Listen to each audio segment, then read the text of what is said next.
tal? Moi boa tarde, moi benvidos a Conexión Galicia, terceiro programa xa desta tempada, e comezamos coa ollada posta pois nos xulgados, pero tamén no Congreso dos Deputados, porque van pasar cousas na Cámara nestes vindeiros días, pero tamén vai haber outras que non van pasar.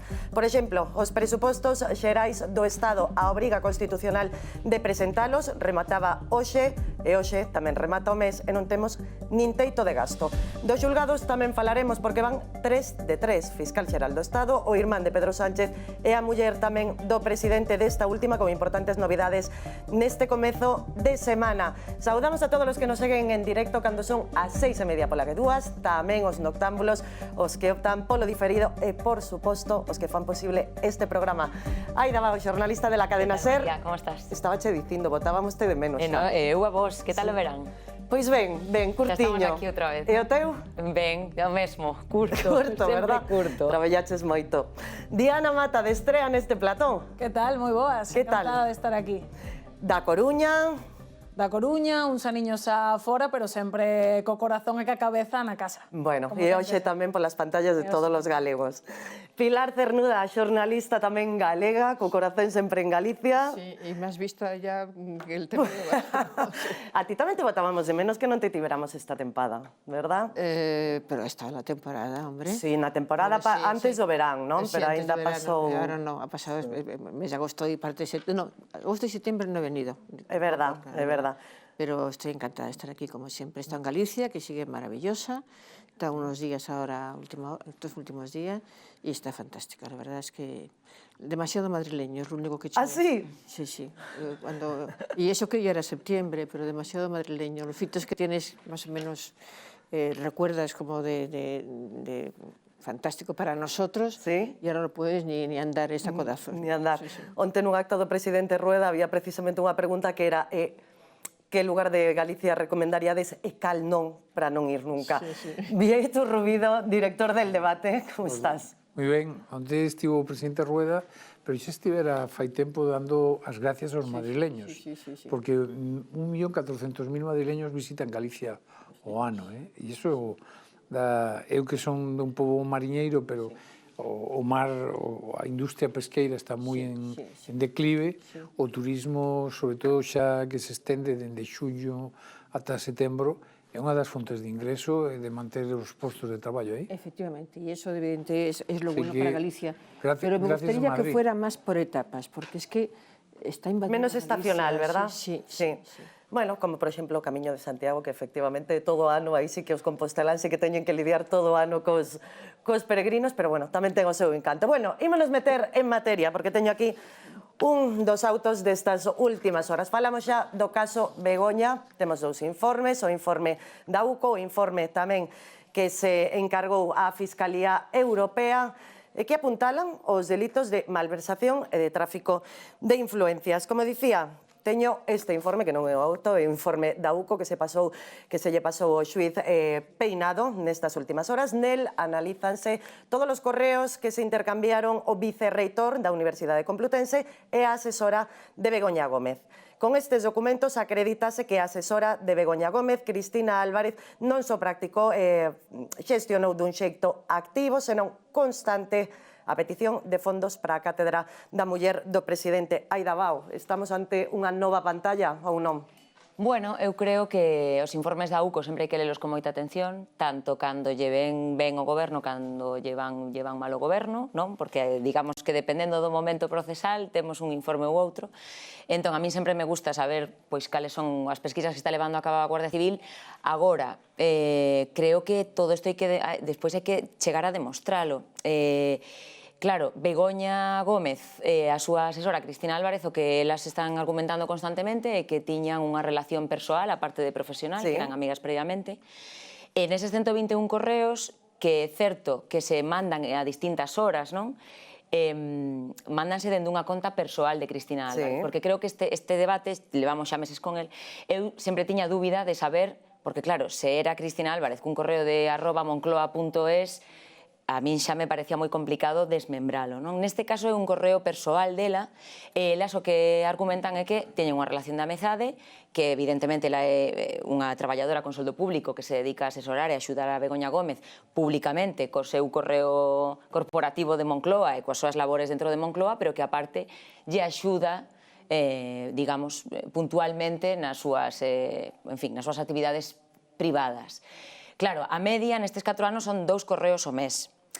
A min, o que di o goberno, eu non son experta, non podo sabelo, habería que ver se legalmente poden demostralo. O que sí creo é que isto abre un debate ético, xa dende hai meses. Creo que habería que definir ben cales son as liñas nas que se pode mover a muller dun presidente do goberno ou o home dunha presidenta do goberno, que espero que en algún momento cheguemos a ter unha presidenta e haxa ese debate. Porque estaba recordando hoxe tamén, claro, todas as mulleres dos presidentes tiveron asesores. E recordo a Jaime de los Santos levando bolsas da compra, bolsas de compras, bolsas de ropa, polo barrio de Salamanca a muller de Rajoy. Eso tamén é malversación? É que non está definido. Con este argumento precisamente referíase hoxe Pilar Alegría a este asunto. Escoiten. Los correos los pueden ver ustedes. En ningún caso aparece Gobierno de España, presidente del Gobierno.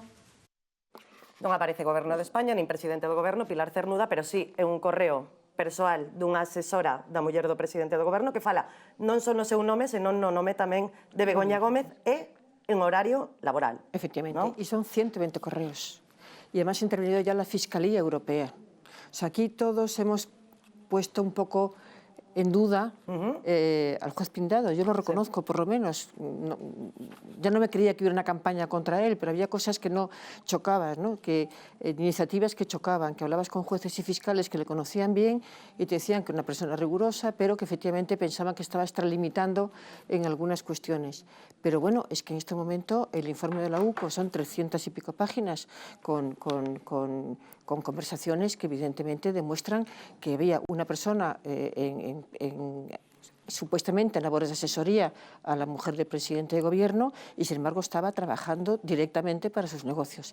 Negocios que, por cierto, que hemos visto ahora con ese informe de la Fiscalía Europea y de la propia UCO, que no era eso de que tenía 4 patrocinadores de las cátedras, no, tenía muchos patrocinadores muy potentes y con ingresos que pasaban de las docenas de miles de euros, bueno, que evidentemente tendrá que tener una explicación.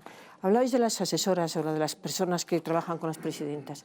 Todas las mujeres de los presidentes, porque todas han sido mujeres hasta ahora, todas han tenido alguna persona que les ayudaba.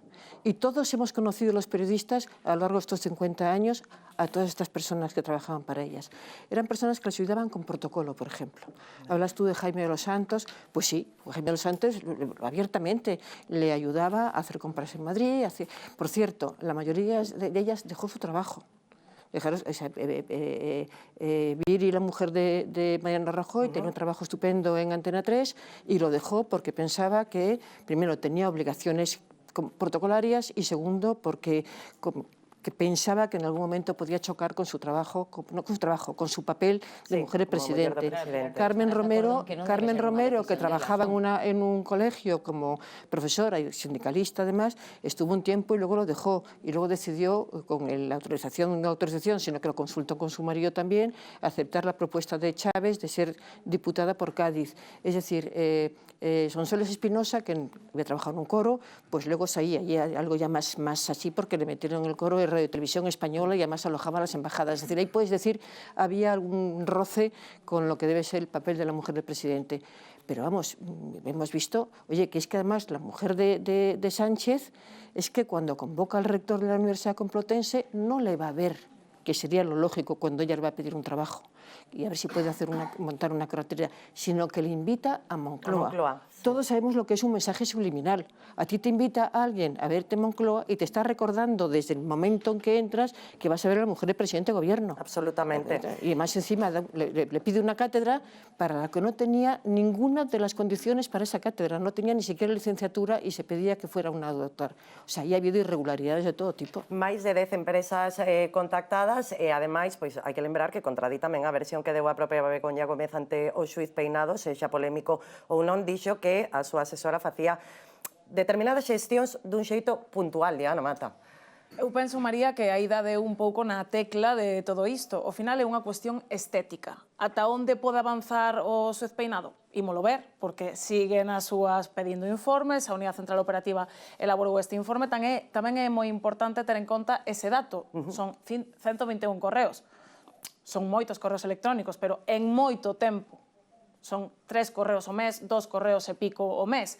Ata que punto iso non pode ser clasificado como un favor personal, que é o que dixo ela en sede judicial? Bueno, Puntual. Puntual, personal, bueno, puntual unha vez ao mes. Non sei, aquí depende de como queramos utilizar as palabras. Desde logo, a muller do presidente do goberno expresouse a sabendas dos correos electrónicos en dúbida que había mandado que mandar a súa asesora. É unha cuestión estética, é unha cuestión de regulación. Aquí ninguén sabe cales son as obligacións neste caso da muller do presidente do goberno. Eu non a sei. E por moito que busques e por moito que preguntes, ninguén chas pode dicir. Eu non estaría a favor de que unha muller, polo simple feito de ser a muller do presidente do goberno, teña que deixar de traballar. Levaba moitos anos traballando na Universidade de Complutense dando clases. Outra cousa é a cátedra extraordinaria, pola que, por certo, ao parecer, non se levou tantos cartos como parecía. Precisamente por iso seguen as investigacións. O que fai o informe da UCO é analizar e facilitarlle o traballo ao xuez Peinado para que el, como xuez que é de instrucción, sega investigando por esa vía. Tamén hai outras vías, estamos falando da Fiscalía Europea, pero isto xa foi outra cousa que lle dixo a Fiscalía, non, isto é para min porque hai fondos europeos, pero nin sequera sería o caso Begoña, poderíamos estar falando do caso Carlos Barrabés, porque sería o que estaría implicado neste fraude de lei, que é o que di este informe. Entón, creo que hai moitos cabos sueltos, creo que son moi difícil de unir, e penso que, por un lado, podes aproveitar, estás aproveitando, e polo outro, é moi difícil de defender, polo momento, a situación de Begoña Gómez. É unha cuestión estética, é unha cuestión ética ou basicamente ilegal? É as tres cousas. É unha cuestión estética e tamén unha cuestión ética, e o xuiz Peinado parece que está demostrando que tamén é ilegal, porque son 5 delitos os que se lle apuntan. Ten que enviar a xuizo, para demostrar. Levamos 17 meses. Hai 5 delitos os que... Hai presuntos delitos, digo, porque se son presuntos co PP tamén son presuntos co MNU. Bueno, imos aló, Vieito. Vale, hai 5 delitos, os que son os que tipifica o xuiz. O que sí é certo é que nunca se deu na historia de España unha situación como esta, nunca. Nunca a muller dun presidente, que curiosamente, a su vez, ten tamén implicado o seu irmán, noutro caso tamén extraordinario, en todos os casos non pasaba nada, non hai caso.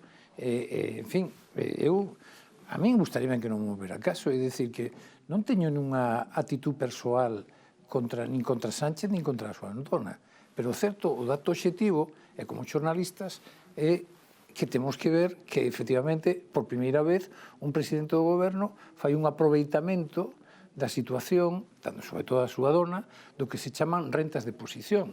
Efectivamente, como moi ben suliñaba Pilar, pois foi á Moncloa. Non daba clases na Complutense, porque é unha señora que non ten título universitario. Para dar clases na Complutense hai que ter título universitario. Eu penso nos miles de rapaces, de rapazas, que ao longo de todos estes anos han intentado ser maestros de básica e non o aproban a oposición, a pesar de ter o bachiller, un título medio, e o preparar, ou todos aqueles que fan unha carreira na universidade facendo a tesis doctoral, etc. Claro, o agravio, que cando falábamos ética ou estética, as dúas. Pero no caso concreto, vamos a ver, os 120 correos son con unha sola persona. Ahora estáse investigando por parte da UCO outros moitos correos. É dicir, con unha sola persona hai 120 correos.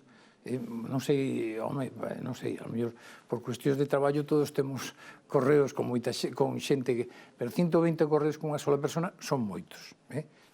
Por outra banda, eu lembro o caso do xuiz Castro. Efectivamente, a asimetría que hai moitas veces na opinión pública, cando o xuiz Castro, con un informe da Abogacía do Estado dicindo que a infanta Cristina non tiña que ser sentada no banquillo, sentou no banquillo. A Fiscalía dicindo que non se tiña que sentar no banquillo, sentou no banquillo. E que a Axencia Tributaria, dicindo nun informe que non había delito fiscal, sentou no banquillo. Bueno, xa sabemos que os xuíces de instrucción, como decía Napoleón, o que máis temor se lle pode ter en París é un xuíz de instrucción. Bueno, pois Peinado é como o xuíz Castro, xa veremos en que se traduce. En todo caso, a mí pareceme que, claro, o sea, se non se trata de atacar por atacar a Begoña Gómez, o que sí é certo é que se cometeron unha serie de irregularidades que efectivamente que se están depurando e que, dende logo, nun país onde a exemplaridade brilla pola súa ausencia, pois, este caso, pois, claro, como estamos absolutamente narcotizados a opinión pública, en outro país houbera suposto a dimisión do presidente do goberno. Antonio Costa, socialista, primer ministro portugués, foise porque había unha sombra de dúbida sobre o comportamento do seu xefe de gabinete, e foise. E agora ten o recoñecemento, evidentemente, de moita xente porque demostrou, pois, como decías ti, unha ética e, ademais, unha estética, as dúas cousas, non? Pilar, querías facer unha apuntamento? Sí, primero, que Begoña Gómez nunca trabajó en la universidad, nunca. Ella lo que trabajó, sus trabajos fueron primero con su padre en las famosas saunas, y después en esta ONG que montó y que luego quiso llevar, que convirtiera en una cátedra para cómo organizar una ONG y todo eso. Y luego a mí lo que me parece más grave de todo lo que está viendo y los textos de los correos ha sido el papel de ella en la promoción de Barrabés. Barrabés era su socio.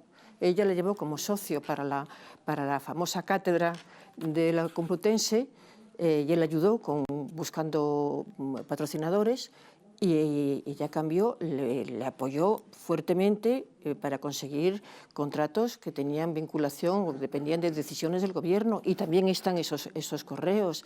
Es decir, y luego cuando eso te ocurre, cuando resulta que hay un hermano que estaba escondido en la Moncloa, vive allí no sé cuántos meses, cuando hacía como que estaba viviendo en Portugal para obtener más ventajas fiscales, que ya manda narices que el hermano del presidente de gobierno se residencia en Portugal para pagar menos al fisco, y luego resulta que tampoco estaba allí, sino que estaba en la Moncloa escondido y con una caravana en el parking para que nadie lo viera. Hombre, hay actitudes del presidente de gobierno y de su familia que serán legales, no lo dudo, lo determinarán los jueces en su momento, pero es estética, ética, vergüenza. O sea, es que no puede ser. Es que te da tener un presidente así. Es que dices, ¿cómo es posible que esté pasando esto un jefe de gobierno en mi país? Yo siento una profundísima vergüenza y pena. Pues, antes de que fale Aida, os contratos de Barrabés, quería ler textualmente, foron inxustos, ilegais e arbitrarios, é o que din este informe. Estaba buscando digamos, na ficha de Begoña Gómez. Isto é o que pon, o mellor non é, pero é o que pon. Dende 2020 codirixe a Cátedra Extraordinaria de Transformación Social Competitiva na Universidade Complutense de Madrid, e tamén exerceu como codirectora e docente do máster que ofrecía dicha cátedra. Suyo. Pero entón do seu máster. Pero daba clase. Pero que claro, é que traballou na Universidade Complutense, non? No, a partir da cátedra, non? Estou entendendo, non previamente. Non, claro, previamente.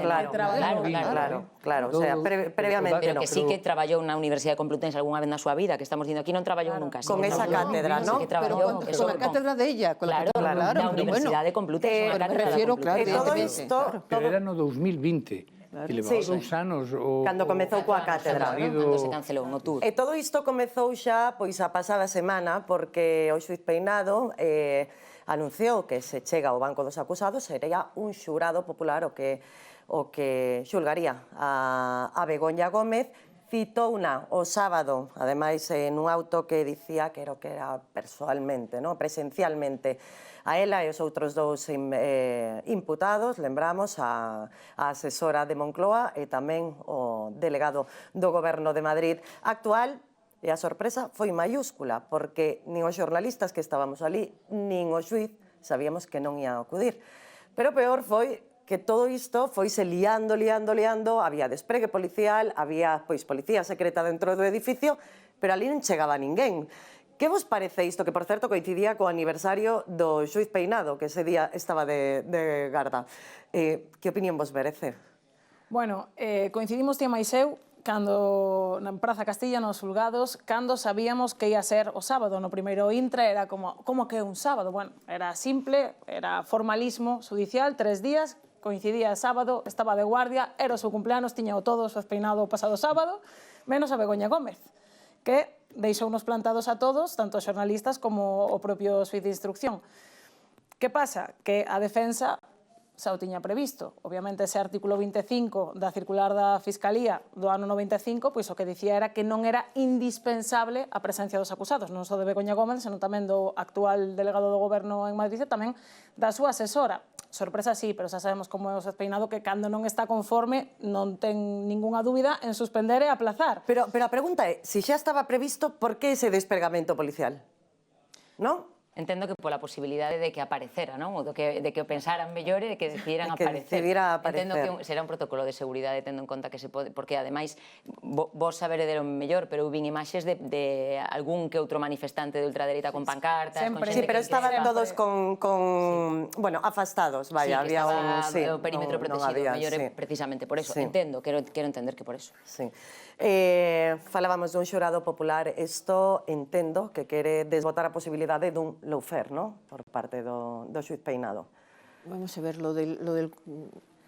Es que como conocemos tan mal el funcionamiento de los tribunales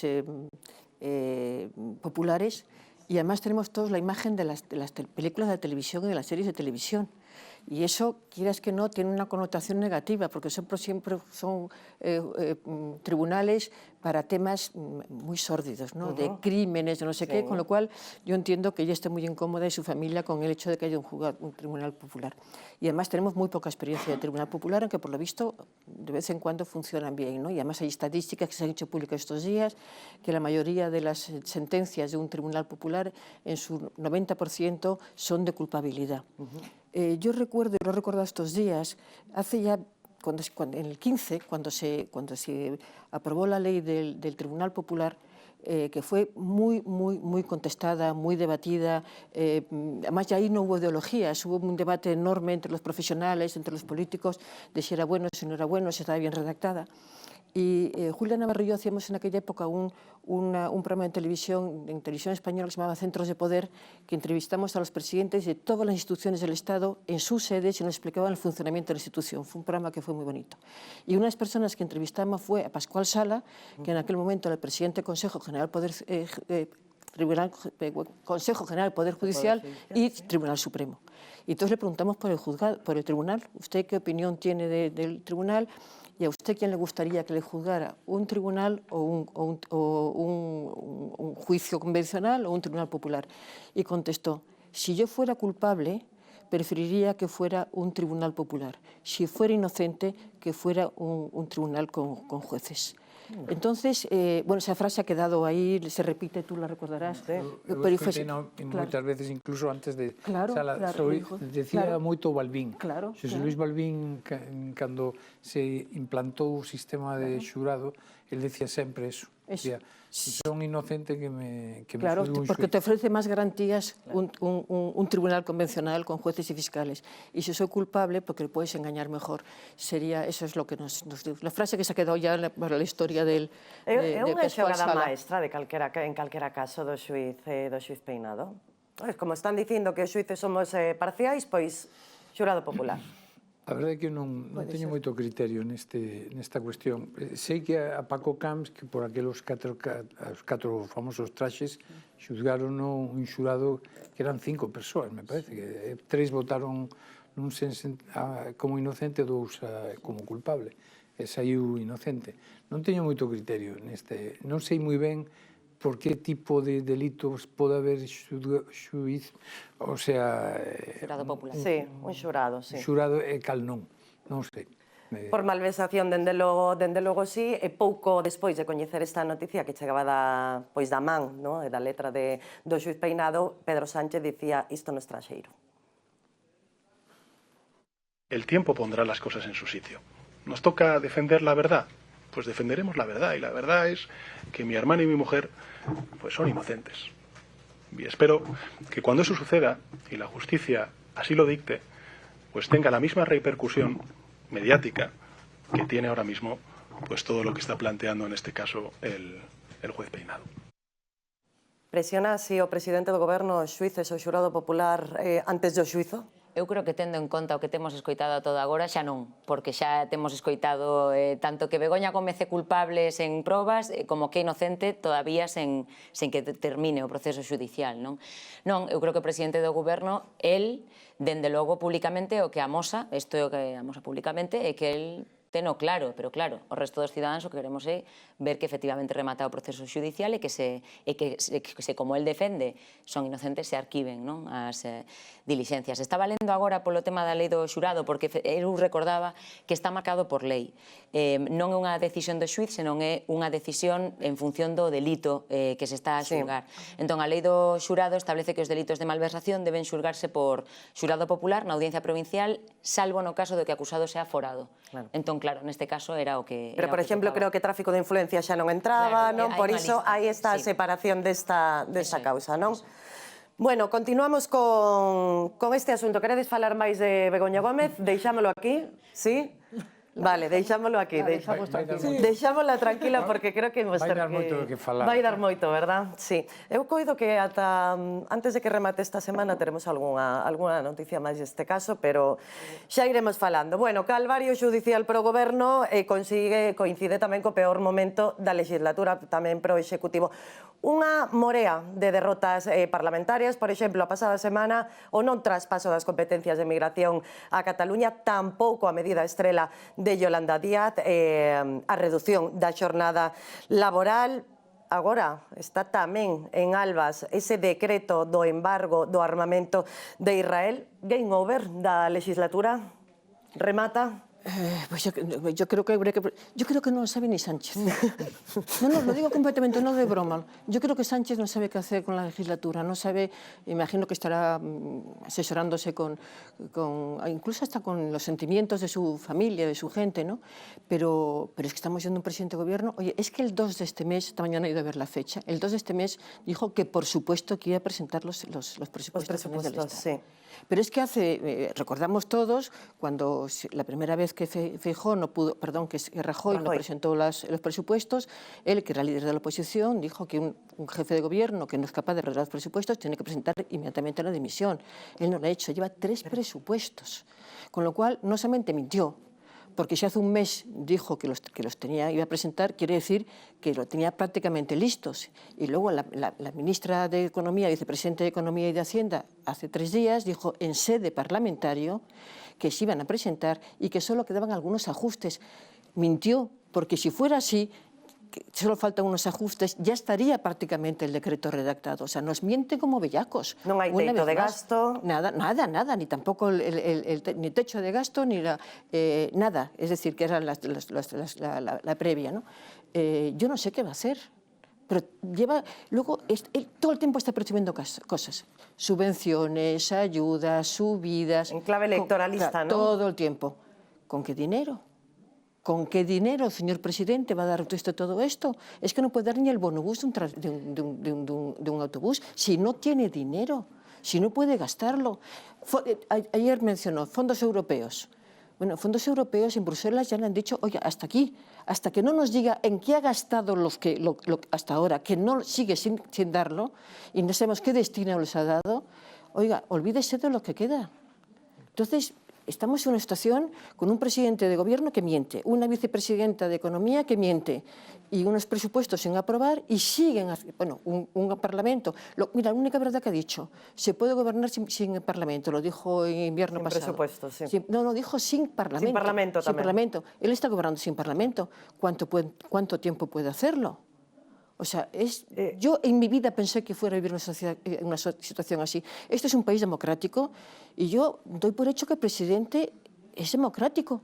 Pero él mismo dijo hace este invierno, un presidente, no, perdona, cuando lo de Rajoy, un presidente democrático tiene que dimitir si no presenta los presupuestos. Oye, ¿usted qué pasa? Pois leva 3. Estas últimas semanas a ministra de Facenda dicía que xa estaban negociando cos diferentes grupos, pero son moitos os grupos de Ana Mata que din a día de hoxe que non recibiron ninguna oferta nin ningún negocio. Bueno, que isto é un pouco de sempre, non? Os susurros non eco que non se sabe moi ben por onde chega, de onde sona, de repente apróbanse cousas no Congreso que todos pensamos que non van sair adiante e pasa ao revés, parece que están todos os cabos unidos e de repente Pedro Sánchez volve de novo a perder unha votación no Congreso.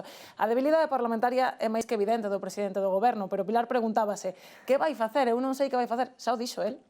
Pódese gobernar sen presupostos. Dixo na entrevista, puxeronlle ese total do que falaba Pilar, que provocou esa moción de censura de Mariano Rajoy. El mantén que se pode seguir gobernando, que hai unhas moi boas contas prorrogadas e ademais que con esos fondos europeos mantén, pódese seguir mellorando a vida da xente.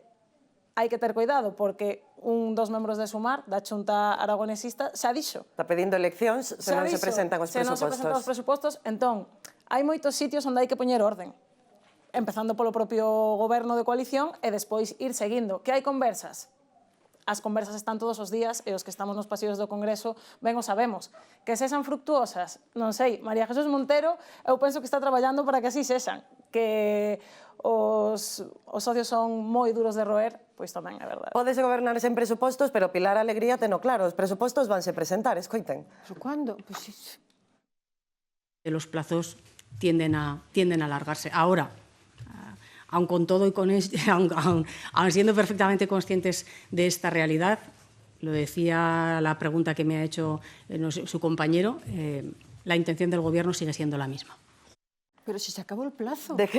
Claro, remata hoxe o plazo, hoxe eran esas mesmas declaracións despois do Consello de Ministros. De que nos fiamos? De Pedro Sánchez, que se pode gobernar sen presupostos, de Pilar Alegría, que se van presentar eses presupostos malia que rematou o plazo, de Junts, que di que aínda non recibiron ningún tipo de oferta, ou de Podemos, que tamén pois falaba de que as conversas eran inexistentes. Vamos a ver, eu creo que o pecado original desta legislatura está en que Pedro Sánchez empeñouse en gobernar sin ter unha maioría parlamentaria e perdendo as eleccións. É que isto na política española podese conseguir igual, bueno, pero desde un punto de vista ético no goberno español e dada a complexidade que ten gobernar un país como España, que non é unha autonomía, que non é un concello, é un Estado que ten política exterior, como vemos agora con as cuestións de Israel, de Gaza e do armamento, que insisto, non é unha autonomía, nin é un concello. Eu creo que houbera sido normal repetir as eleccións, posto que nadie tiña unha maioría suficiente para gobernar. Pero Pedro Sánchez, que conocemos a súa pulsión polo poder, como probablemente non coñecimos ningún presidente dende Adolfo Suárez ata os nosos días, pois el mantense. Que pasou nos pais da Constitución? Que eu creo que foron moi inxenuos en algunhas cousas, e unha delas nunca previron que houbera un presidente como Sánchez disposto a gobernar sin presuposto.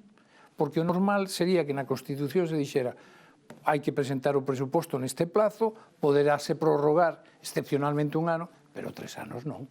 Porque iso é unha evidencia de que non tes un apoio no Parlamento. Entón, se non crees no poder legislativo, se non crees na división de poderes, se non lle otorgas a quen representa ao povo a súa soberanía, pois, home, está claro que as túas credenciales democráticas son moi frouxas, son moi fracas, non? Como din os brasileiros. E a mí pareceme que, efectivamente, pódese gobernar sin presuposto, evidentemente, sobre todo a man invisible da sociedade, que son as empresas, a xente normal, os autónomos, sigue funcionando igual. Pero o país, como se acaba de ver ahora mismo todo un desenvolvemento tecnolóxico de primeiro nivel, por exemplo, que a inteligencia artificial, e non temos un programa propio para o desenvolvemento deso, porque non hai presupostos. E despois a miña dúbida, que era o que decía Pilar, como fai todo isto de dar subvencións? Bueno, que xa veremos, cando se lle poña a lupa, as contas de verdade do Estado español, porque o furado pode ser monumental. O plan dos aeroportos que prometeu, por exemplo, comeza xa dentro de uns anos ainda. Un destacadísimo xornalista que foi director xeral da SER, atopábame con el na rúa, claro, oye, que pensas e tal? Bueno, dinlle a miña opinión, el estaba moito máis alá que me dixo, o peor vai ser as contas, o peor xa verás o pufo que vai deixar, xa verás. Que dixen eu, pois vai ter razón, porque claro, se está pagando igual, ollo, o diñeiro estáse movendo igual, pero xa veremos, porque as contas teñen que ter unha lógica contable, e é probable que agora mesmo haya unhos furados monumentales, porque aquí estáse pagando o que non temos. O non pagando, que é peor. cantidad de gente, por ejemplo, que está pidiendo el salario mínimo interprofesional porque se ha creído que lo iban a dar y están dando menos de la tercera parte del salario mínimo interprofesional que corresponde. Encuentran cantidad de pegas para no pagarlo. Entón, O sea, es un gran engaño muchas das cosas que estamos viviendo. bueno, claro, moitas son en clave electoralista, eso é un feito como acontece en moitas legislaturas. A miña pregunta é, entón, presuposto sí ou non? En prazo xa sabemos que non van chegar. En prazo, dende logo que non. Xa está, Porque hoxe é imposible, remata. É imposible. Bueno, quedan unhas horas, Sí, pero non creo. pero non creo, A verdad? ver, eles están convencidos de que van levar o teito de gasto e a senda de estabilidade, que é a que se ten que votar no Congreso. Dende logo se a levan, van a levar fora de prazo. E xa escoitábamos a Alegría que dicía, bueno, os prazos dilátanse. Eu estou de acordo en que vai ser unha das... a nivel político, de debate político e incluso de argumento político no Parlamento, eu creo que vai ser un dos temas máis difíciles de defender para o goberno. Porque, ademais, é o que estábamos comentando, é certo que a Sánchez lle persigue un pouco a hemeroteca, non? El defendeu moitísimas veces que sen presupostos non se podía gobernar. Eu estou de acordo en que se pode gobernar, máis que gobernar, administrar, podes administrar, porque ao final tampouco podes facer moitos cambios con respecto á senda que xa traes, non? Entón, bueno, sí creo que un dos grandes problemas que ten agora mesmo o goberno. O que pasa é que este goberno calquer día de repente chega, como dicía Diana, e date unha sorpresa, porque non é a primeira vez que chegamos á Cámara Parlamentaria e de repente vemos que sai adiante unha votación que non pensábamos que podía sair. Que o mellor o sacan, eu non o descarto que o saquen. O que pasa que non vai ser con moito retraso, non creo que sexa nin mañá, dubido que sexa no curto prazo. Unha cousiña máis, dicía Bieito, bueno, é que Sánchez emperrouse en gobernar perdendo as eleccións, que efectivamente as perdeu, as gañou o Partido Popular, pero tiña os apoios para unha investidura, democráticamente ese proceso. Eu me pregunto, se nun futuro potencial, porque a fragmentación parlamentaria eu dubido moito que vai a terminar neste país, o Partido Popular dalle os números ainda perdendo as eleccións para gobernar, non goberna. Isto é porque Sánchez ten ansias de poder?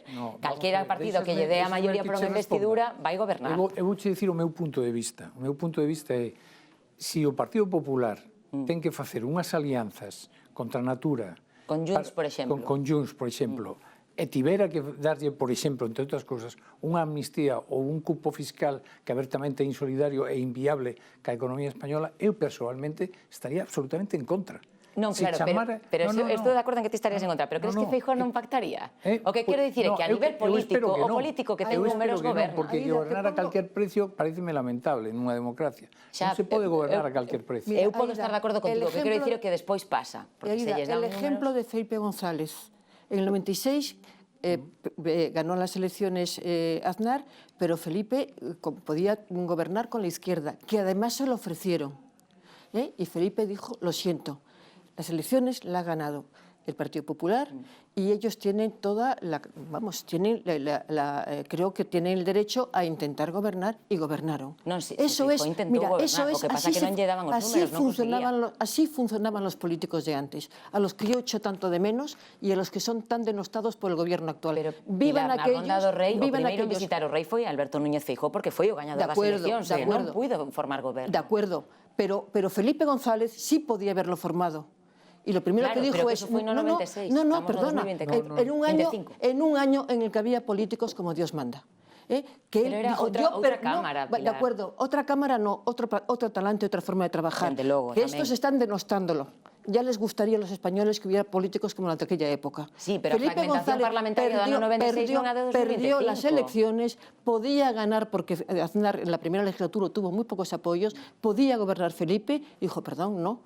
Las elecciones la ha ganado este señor, que gobierno, que intente gobernar, y yo no voy a ponerle una pega. Intentou gobernar e gobernou. Claro. Pero neste caso Feijóo intentou gobernar e non tivo os De apoios. acuerdo, pero ese señor ha tenido que hacer unos pactos impresentables. Para él mismo eran impresentables. Hizo la campaña con Sánchez en aquellas elecciones. Juraba y perjuraba que en la vida gobernaría ni con Podemos ni con Bildu. Sí, o de Claro, Podemos. ahí Gústenos ou non, aquí está, gobernando con Podemos, con Bildu, con Junts, con todos os partidos que o apoian na Cámara, agas para moitas cousas. Ás veces, verdad? Ás veces. As que teñen días, sí. Esa era unha frase de Touriño, verdad? Tamén decía, teño días. Pero que pasa? Que Pedro Sánchez vai se volver a presentar as eleccións. Contóunolo, non nos chamou a atención, non, pero contóunolo dende 5.500 kilómetros máis aló de España, do noso país. Era algo que se agardaba, aínda que, bueno, pois non amosa moito respeto tampouco polo proceso de primarias dentro do seu partido, pero soliviantou tamén o partido da oposición. Escoiten a Núñez Feijóo. Y yo comprendo que el señor Sánchez tiene un problema. Necesita el aparato del Estado para defenderse de los problemas judiciales que tiene en casa, en su gobierno y en su partido. Está o acoso judicial detrás da estrategia de Sánchez para amarrarse o poder, Diana? Non penso que sexa unha forma de amarrarse o poder. Está claro que a figura de Pedro Sánchez agora mesmo como líder do Partido Socialista é indiscutible. Falas con moita xente do partido e todo o mundo apunta a Pedro Sánchez. De feito, non fai falta facer un exercicio de memoria moi atrás para recordar eses 5 días que se tomou o presidente do goberno, Como que no Partido Socialista votáronse a temblar. Non hai unha alternativa clara actualmente o líder do Partido Socialista, que tamén é a vez o presidente do goberno. Eu escoitei ese titular que deixaba, pero chamaronme máis atención outros que dixo na entrevista, porque eu penso que todos os que estamos aquí sabíamos que Pedro Sánchez quere seguir. Sabemos que Pedro Sánchez quere seguir gobernando, con apoio maioritario ás veces ou non, e sabemos que quere seguir. A costa de, como di Alberto Núñez Feijóo, para salvaguardar, a xustiza sigue polo seu camiño e vai seguir. E as primarias, non vos parece que xera un pouco pois, que un ton bastante irrespetuoso co seu propio partido? Sí, bueno, foi Que non existan unhas primarias para... Cando hai un candidato xa... Porque xa non hai máis. Non hai primarias, non? A min o que me parece que, efectivamente, vamos a ver, falaba antes, Pilar, dos perfis dos políticos de antes que coñecimos ao longo dos anos. Evidentemente, Suárez dimitiu e dixo, voume porque eu sei que fago un favor ao país, non? Era un extraordinario presidente, a historia o demostrará. Calvo Sotelo, hai unha anécdota moi boa de Leopoldo Calvo Sotelo, que asiste á final do Mundial que se xoga en España no palco presidencial do Bernabéu, onde se xoga a final que é Italia-Alemania. Estaba o presidente Pertini, que era un señor moi simpático, 80 e tantos anos e tal, que se levantaba cada gol que marcaba Italia, e no descanso saluda a Calvo Sotelo e dice, hombre, presidente, va usted a convocar las elecciones, E Calvo Sotelo, con esa sorna tan galega que tiña, sí, e Pertini, para ganarlas, claro, e dice, no, para perderlas. É dicir, claro, Felipe González tamén o decía, oye, que non convocar eleccións porque as vai a gañar o teu opositor, e el decía a dereita, non é democrático, é que hai que creer. A democracia básase en que a xente vote e en a alternancia. Efectivamente, Felipe levaba 14 anos, entendeu que era un momento de que houbera unha alternancia. Pero o problema de Pedro Sánchez é que, evidentemente, cando pasa de 110 escanos de Rubalcaba a 90, que son os que conquire el, di que é un resultado extraordinario, e de 90 pasa a 84, e con 84 presenta a moción de censura. É dicir, é un home que, salvo nunha ocasión, nunca tivo un respaldo aberto da sociedade española. Ele, a pesar de todo, ten unha pulsión polo poder como non tivo probablemente ningún outro presidente do goberno. Ningún. Nin Zapatero, nin Mariano, nin Aznar. Naide tivo a pulsión polo poder e o apego ao poder que ten Pedro Sánchez. Quero que falemos de outros temas, porque vexo que quedan 16 minutos e quería tocar 3 temas máis, así que imos tentar ser breves. O xiro do Partido Popular na política de inmigración. Nin todos os inmigrantes fora, nin papéis para todos. Esta terceira vía, como a vemos? Pues yo creo que es manifiestamente mejorable, o más o menos manifiestamente explicable, Vale. porque hay algunos asuntos que no se entienden muy bien, ¿no? Por ejemplo, yo entiendo que expulsión de los delincuentes, pero no explica cómo. Porque, claro, expulsión suele ocurrir mucha gente. ¿A dónde? Dicen a sus países de origen. ¿Y cuál es país de origen? O sea, da la impresión de que quien ha asesorado en ese papel con los puntos, me parece que no conoce bien la situación del problema de la inmigración, ¿no? Y luego... otra de las cosas, los puntos. O visado por puntos, los puntos. ¿no? Hay que explicar un modelo eso. que ya se emprega en Canadá, sí, ¿no? en Canadá y en el Reino Unido, pero el Reino Unido no sirvió para nada. Lo pusieron en práctica por el Brexit, para que no, porque claro, estaba lleno de comunitarios y no servía para nada. Es decir, yo creo que todos hemos leído los puntos, algunos nos parecen correctos, sobre todo los delincuentes, pero claro, cuando dicen, no, que devuelvan al país de origen. Oiga, usted no sabe que cuando lleguen aquí no dice de dónde son, no es que no saben, si no lo quieren. no quieren. Y que luego hay una cantidad de países que dicen que ni hablar, que nos los quedemos nosotros, ¿no? Es decir, que yo creo que tiene que mejorarlo sensiblemente porque hay cosas que no se entienden o que ves que son inviables, ¿no? Aida. A mí parece mellorable tamén por falta de información, como di Cernuda, pero non só. Creo que se está a falar das persoas migrantes como se foran un problema que hai que colocar alí ou aló, cando agora mesmo supoñen o 10% de todo o gasto que ingresa a Seguridade Social son persoas migrantes que están traballando. A min gustaríame que as persoas que axudaron a asesorar a Feijóo pensen en quen lles poñen o café en Madrid, que concretamente en Madrid, na hostelería, a inmensa maioría son persoas que veñen de outros países, quenes lles levan no Uber, quenes limpian os hospitais ou quenes cuidan das súas persoas maiores. Son persoas que agora mesmo están aportando moito á sociedade, evidentemente hai que establecer un plan, dende logo, porque estamos na fronteira sur de Europa, estamos recibindo moitísima xente, pero eu creo que plantexalo como un problema, aparte de que sexa injusto, porque non se corresponde co que estamos vendo, é inhumano. E despois creo que Feijóo, na miña opinión, ten que ter cuidado con algunhas declaracións que fai. Este fin de semana dixo ni regularizarlos a todos, ni echarlos a todos al mar. Entón, algúns sí que os botamos ao mar. Quero dicir, que tal e como dis, parece que, bueno, nin a todos ao mar, entón algúns sí que os botamos ao mar. Quero dicir que se fala das persoas migrantes cunha inhumanidade que a min de verdade resultame moi chamativa. E despois co tema de expulsar os que cometen delitos graves. É que eso xa se está facendo, xa o contempla a lei española. A lei española establece un baremo de delitos. Evidentemente, se roubas un folio non che van botar do país, pero xa contempla a expulsión das persoas migrantes en caso dos delitos graves. Entón, vale, pero entón o que podemos propoñer, Carmen, entón é aumentar os controles para que a legislación actual se aplique, pero xa se aplica. Entón, non é unha proposta nova, é algo que xa se está, como mínimo, aprobado. Agora verá que... Dieito, un apuntamento sobre este asunto? Bueno, eu creo que é unha cuestión moi complexa que todos os países agora mesmo non é un problema de España. España ten a circunstancia de que probablemente somos o país que temos apenas a 14 kilómetros a fronteira máis sensible de todo o globo terráqueo, porque a renta per cápita, bueno, en Marrocos ahora mismo hai un lío monumental, non sei se sabedes, está vendo unhas manifestacións e hai unha... E o problema é que, efectivamente, o nivel de vida dos países norteafricanos, pero tamén do resto de África, con respecto aos de Europa, é a maior diferencia que hai en todo o globo terráqueo. É dicir, entonces, o problema é, eu creo que non é fácil de solucionar.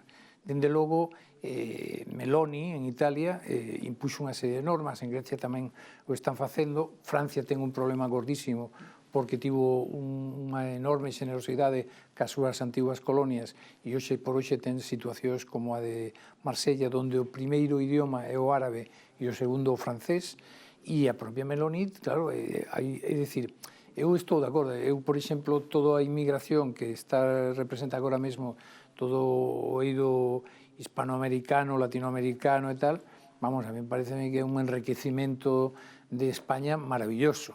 Agora ben,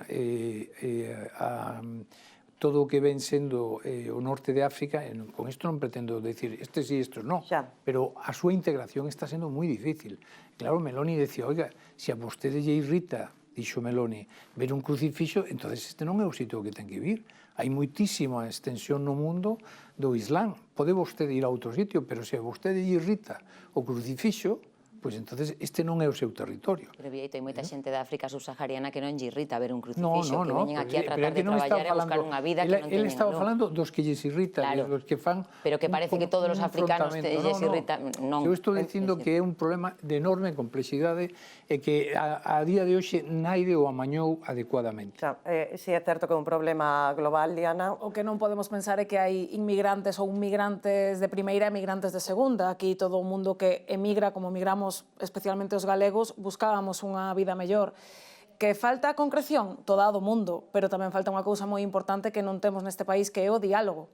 Estamos falando de dous grandes partidos, e non falan cando estamos dicindo que somos unha das portas principais de entrada a Europa. Home, eu penso que hai que dar unha solución, pero primeiro a solución hai que tela na casa para poder ya dar aos demais, non? Mentres non falemos entre nós, non imos arreglar, nin imos arranxar a vida dos que veñen aquí, buscando unha vida mellor, por certo. Dous aspectos que unha me gustaría facer un pouco de xusticia ca emigración galega. A española en xeral, pero ca galega en particular.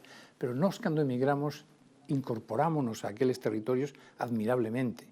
todos, Absolutamente. tanto a Cuba como a Argentina, como a Venezuela, non fomos ao contrario, fomos unhos grandes generadores de riqueza e de cultura, ata o punto de que a imensa maioría dos emigrantes en todo o que é Sudamérica se lles chamaba galegos. É dicir, non é crearse o Centro Galego e o Hospital Galego en Bos Aires, a Irmandade Galega de Caracas é ainda hoxe un espectáculo de, é dicir, non parece má vez injusto é que nós non éramos unhos tipos conflictivos ali. E por outra parte, esa conflictiva, xente que ven de África é toda conflictiva. No, pero vamos a ver, fala que a Garda Civil e que che digan esas estadísticas que Vale, pero hai moitísima xente que ven de África que está traballando sen dar ningún problema no noso país. É que é un mensaxe moi racista. Todos os problemas que agora mesmo ten a Garda Civil en povos, non estamos xa falando en cidades, en Tomelloso, en Cedeira, en tal, son xente que por norma leva sempre un coitelo, como arma blanca, como norma, forma parte da súa cultura. E basicamente non son norteafricanos. Isto díxome a min o dao da Garda Civil, que díxome, mira, as zonas de onde menos problemas temos, Castilla e León, Castilla-La Mancha. Donde máis problemas temos? En toda a costa do Mediterráneo. Con quen temos máis problemas?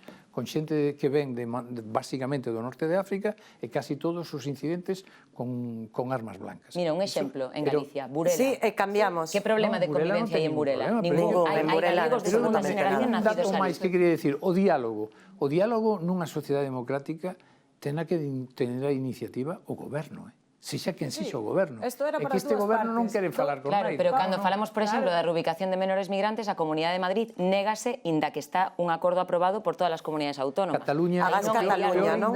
Sí, agás Cataluña, que é, por certo, que máis acolle de toda España. Pero mira, peor ainda é que o goberno de España a Cataluña e ao País Vasco, non sabemos por qué. Cataluña é a comunidade que máis inmigrantes acolle de todo o país. Inmigrantes non menores. ¿Sabes por qué? Lo contaba Pujol muy bien cuando era presidente. Quería inmigrantes, sobre todo árabes. ¿Por qué? Porque no hablaban castellano. Entonces él quería unos inmigrantes que solo hablaran, porque inmediatamente se hacían unos programas de lenguaje que hablaban solamente catalán y árabe. Y no le gustaban los latinoamericanos. No me lo estoy inventando, lo contaba él una vez. Pero que o feito é que a comunidade que acolle máis migrantes que precisan unha axuda e uns fondos públicos é Cataluña. Pero por eso tiene tantísima inmigración en Cataluña, porque Pujol lo fomentó, pero que fueran árabes. Porque él lo pero aquí estamos dicindo que queremos, pero só latinoamericanos. Daste conta de que o mensaxe é moi racista, estamos seleccionando as persoas. Veremos como remata este tema, porque non vai ser doado. Os que mellor se integran, os outros non se integran. E hai un dato... A mí parece moi injusto dicir que todos non se integran. E hai un dato curioso, a Alianza Catalana, que o mismo caladeiro de votos de Junts, xa non quero dicir... E de Esquerra. Xa non quero dicir o que están dicindo. E de Esquerra, ya. Cambiamos, porque quedan 7 minutos. Vanme matar os meus compañeiros, pero ímos tirar un bloque e ímos ir directamente ao final, porque da nova fenda do goberno sobre o pacto de Netanyahu e Trump de hoxe, xa falaremos. Sumar pensaba a cousa e a parte socialista do goberno outra. Pero imos xa a unha noticia sorpresiva de Pedro Sánchez nestes últimos días, xa non lembro, a pasada semana foi, cando anunciou a saída do buque Furor de Cartaxena, precisamente para apoiar a flotilla que se dirixe cara Gaza. Debe estar a piques de chegar, porque calculaban que tardaban 2, 3 días en poder chegar ata onde está esa flotilla. O primeiro dato que soubemos dese patrulleiro é que, por exemplo, ten armamento israelí. Non sei se foi unha metedura de pata ou que. Ou é que non temos máis que armamento israelí nos nosos buques que a outra. Efectivamente, eu inclínome máis por esa opción. Ao final, a rescisión esta dos contratos de compra, de venta de arma, de material bélico, é moi recente. Todo o demais, todos sabemos de onde ven. O buque Furor, bueno, pois el día antes de entrar aquí no plató que os membros da flotilla de algúns barcos xa divisaban o buque chegar, e despois tamén dicían membros da flotilla que agardan que esta noite ou a noite de mañán probablemente sexa o goberno de Netanyahu que en augas internacionais, incumplindo o derecho internacional, corte esa flotilla, e aí hai dúas opcións. Recoñecer e firmar un papel como que ti estás entrando ilegalmente, ou ser detido uns cantos días, Dende logo, o buque Furor non vai entrar en augas que non sexan internacionais, vai quedar aí. Que é o que vai pasar? A mí me parece unha buena medida. Primero, en la Furor son militares, son marinos, y saben perfectamente cuál es su trabajo, cuáles son los límites de la legalidad, que los van a respetar sin ninguna duda, saben que es una flotilla conflictiva, porque pueden encontrar, si llegan a tierra, pues rechazo, y yo confío plenamente en el hecho de que haya unos militares marinos con experiencia, porque en la flotilla hay mucho desorden, hay mucha gente de muy diferente procedencia, de mucha forma de actuar y muy diferente ideología, pero yo creo, solo les une una cosa, que yo creo que nos une a todos, ¿no? Yo que he sido siempre muy pro-israelí, porque he ido tropecientas veces a Israel y siempre he estado con los dos bandos, pero lo que está haciendo en Gaza me parece absolutamente inhumano. Entonces, yo creo que está muy bien que vaya ahí una flota de ese tipo, y yo confío mucho en la tripulación y en quien comande esa precisamente para impedir que haya problemas gordos. Aida, ti crees que está ben enviar este buque a... Eu creo que está ben, pero creo que non é sinxela a situación, Claro. Porque, a ver, o que temos visto por experiencia é que o goberno de Netanyahu iba a dicir ataca, bueno, ataca sen provocar mortos, pero provocando feridos e problemas nos barcos en augas internacionais. Se sucede iso, o buque Furor vai estar o carón, igual que a Armada Italiana. Pero a que te refires? A estes drones que denuncia a flotilla? Bueno, non, hai vídeos que se pode ver como un dron Pero esos son drones civís, eso explicaba outro día, de feito, o tío de Ketty Garat, que estivemos falando con él, almirante da Armada, que explicaba se o exército israelí quere enviar un dron... Se quere matar a alguén, claro que pode matar, por supostísimo. Son drones de civís. Xa o está demostrando na Franja de Gaza, pero quere dicir que o que si tamén sabemos, quitando os drones, é que o exército israelí aborda un barco, detén a xente e despois os libera. Eso estaron facendo en aguas internacionais, eso vai contra o dereito internacional. Entón, se eso sucede en aguas internacionais, porque eu estou contigo en que, claro, evidentemente, a Armada Italiana e Española vanse quedar onde remata a auga internacional. A partir de aí, se a flotilla conseguira continuar, iría soa, non? Se isto sucede en aguas internacionais, aí hai un problema moi complicado, porque pode xerarse incluso un problema diplomático, porque España di non, nos imos únicamente a asistir. Que supón? Eu non termino de entender, non está moi definido o papel Prácticamente ninguén sabe esa misión. Claro, chega a Israel, aborda o barco, detén a xente, aí intervén o Furor, deixa que Israel os deteña, espera que os solte Israel, e que non é sinxelo, e ademais a medida na que interveña España ou Italia pode xerar un conflito diplomático con Israel, maior do que xa temos, quero dicir, aparte das relacións que hai. Vieito, que ti tes bastante coñecemento, ademais, Mariño, quería saber cal é a tua opinión. Bueno, pero os meus coñecementos mariños non son aplicables a este conflito. Eu, en todo caso, creo que efectivamente que hai que ter moito cuidado, porque Israel está absolutamente nunha actitud que pode... Aquí estamos falando de civís que non están inmersos no conflito, pero estes, como cheguen, abandonen as augas internacionais, a mí preocúpame o que poida pasar, porque xa veis que non demostran que non teñen ningún límite, non? En que, bueno, isto está no marca agora mesmo da proposta de paz, do acordo de paz, e a mellor cando cheguen ali, pois xa non ten tanto conflito, pero a mí preocúpame moito o feito de que en augas de que nos acerquemos a unha zona que eles consideren sensible para a súa seguridade. Porque xa demostraron que non teñen... O sea, os israelís xa demostraron que eles, se teñen que disparar, van a disparar. É responsable ter enviado un buque como Furor ali? Había moitísimas voces discordantes dentro da propia Armada. Claro, é que o problema é que mandas un buque de guerra a unha guerra. E esa é a gran dúbida, de que fai un barco de guerra. Porque mentre sea unha flotilla de civís, pero vostede manda un buque armado, non? En canto a que as armas sean israelís, síguense mercando moitas armas israelís. A Generalitat de Puigdemont iba a facer un encargo multimillonario meses antes do 1 de outubro do 2017, publicáramoslo nos no ABC, pero prohibiu o Ministerio de Defensa daquela, que era Cospedal a ministra, pero a suministradora era unha empresa unha fábrica de armas xudea, o sea, israelí, sabes por qué? Porque son os que mellores armas fan.